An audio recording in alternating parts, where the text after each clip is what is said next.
When King Herod the Great died back in 4 BCE, he didn't just leave a kingdom behind. He left a total power vacuum, and his family was more than ready to tear itself apart to fill it. What happened next wasn't a coronation. Oh no. It was a vicious legal battle, fought not in Jerusalem, but right in the heart of the empire, in front of Caesar Augustus himself. So let's dive into what was essentially an imperial audition for the throne of Judea. You have to understand, the situation was incredibly tense. Herod had been this larger-than-life figure for decades, and his death just unleashed all these simmering ambitions inside his own family. The entire future of this crucial kingdom, right on the edge of the Roman Empire, it all came down to one thing. Who would Caesar, the ultimate authority, decide to back? At first glance, the path seemed pretty straightforward. Herod's son, Archelaus, had his father's final will in hand, and it named him as the new king. So he makes the long journey to Rome, probably thinking this is just a formality, right? A simple confirmation of what's already his. Well, he was about to get a very rude awakening. Yeah, what Archelaus expected to be a simple confirmation hearing, it blew up into a full-blown trial. And get this, the very family members who sailed with him, supposedly to support him, were actually there to completely demolish his claim. This wasn't just a family feud. This was a family feud playing out on the world stage, with the most powerful man on Earth as the judge. Okay, so let's get our players straight, because this is where it gets juicy. On one side, you've got Archelaus, the official heir, but look who's lined up against him. His own half-brother, Antipas, who claims an earlier will is the real one. Then you have his aunt Salome, a legendary political survivor, backing Antipas. And leading the legal attack is his cousin, Antipater. And presiding over this whole mess? The Emperor Augustus. This is the cast for our drama. And here's where another layer of intrigue comes in. While the family was fighting over who gets the crown, a lot of the Judean leaders had a totally different idea. They were sick and tired of the Herodian family's cruelty and heavy taxes. They saw this whole mess as a golden opportunity to go straight to Caesar and ask for direct Roman rule, hoping it would bring more stability and less tyranny. So the court is assembled, and the prosecution, led by Antipater, launches its attack. And their strategy is brutal. They're not just trying to make a better case for Antipas.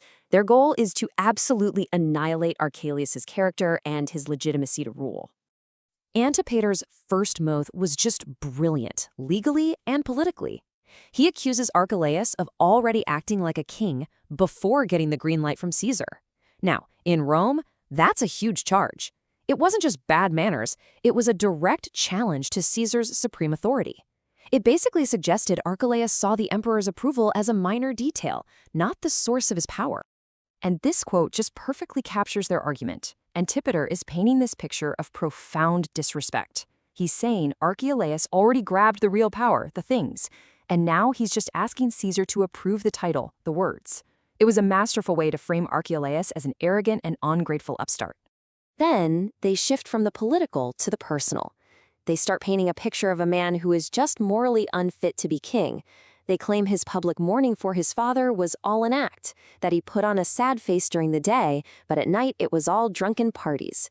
The goal here was to show him as disrespectful and lacking the serious character a king backed by Rome was supposed to have.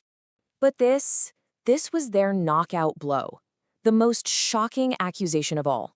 That Archelaus, before he'd even left for Rome, had crushed a protest by slaughtering some 3,000 of his own people. And he did it inside the sacred temple complex during a festival. To a Roman court that valued religious duty, this was an act of pure horror and sacrilege. Antipater really drives the point home with this terrifying image. He's not just talking about violence, he's describing carnage worse than a foreign invasion, and this was done to his own subjects, in a holy place. The message to Caesar was unmistakable. This man isn't a king who will shepherd his people, he's a butcher. And here's how they tie it all together, which is crucial. They argue, why would Herod name such a monster as his heir? Their answer, because he was old, he was sick, and he just wasn't in his right mind anymore. This was a direct legal challenge to the will itself, so they concluded the will that made Archelaus king had to be thrown out. The prosecution rests its case. The accusations are absolutely devastating. It's now time for the defense. Nicolaus, a respected historian and an old friend of King Herod, steps up to try and save Archelaus' claim to the throne. So Nicholas gets up and he doesn't even deny the slaughter. Instead, he does something incredibly clever. He reframes the entire event.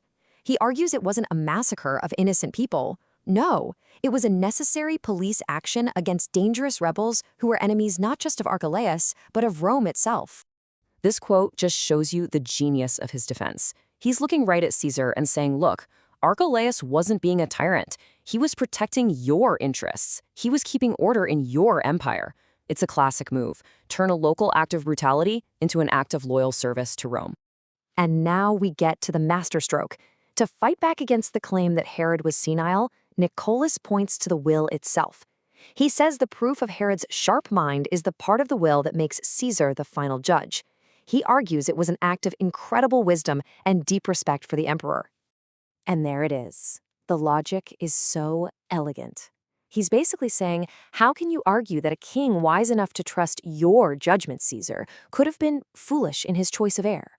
It's a powerful argument that appeals to logic, but more importantly, it appeals directly to the emperor's ego. So, what we're left with are two completely different stories. Was Archelaus a power-hungry monster whose claim was based on the ramblings of a dying old man? Or was he a loyal servant of Rome who acted decisively against rebels and was chosen by a king whose last act proved his loyalty to Caesar? That's the choice. Both sides have made their case, passionately and skillfully. And now, every single eye in the room turns to one person. The decision is entirely up to Caesar Augustus. You can just imagine the tension. When it's all over, Archelaus throws himself at the emperor's feet. And in this incredibly dramatic moment, Caesar lifts him up and actually declares him worthy to be king. It looks like it's over, a clear win for Archelaus. But it's not. In a classic power move, Caesar's praise wasn't the final verdict. He gives no formal decision. He just dismisses the court, leaving everyone, both factions and the entire nation of Judea, hanging in total suspense while he thinks it over by himself. And what was he thinking about? Well, it was a lot more than just the arguments he heard in court. For Augustus, this was a massive geopolitical chess game. He was weighing the kingdom's immense wealth, how to keep the peace on a volatile border, and maybe whether putting any king on the throne was better than just taking over directly. And so, our story stops on this massive cliffhanger. A divided family, two bitter rivals, and an entire kingdom are just waiting for the verdict from the most powerful man on earth, who's alone, deciding how to piece their world back together in a way that best served Rome. This whole incredible episode really makes you ask a fundamental question about power, doesn't it? In a world of client kings and supreme emperors, where does power actually come from? Is it from bloodlines and wills? Or does it belong completely to the one person whose approval can make or break a king? It's a question that defined the Roman world. And honestly, you can still see echoes of it today.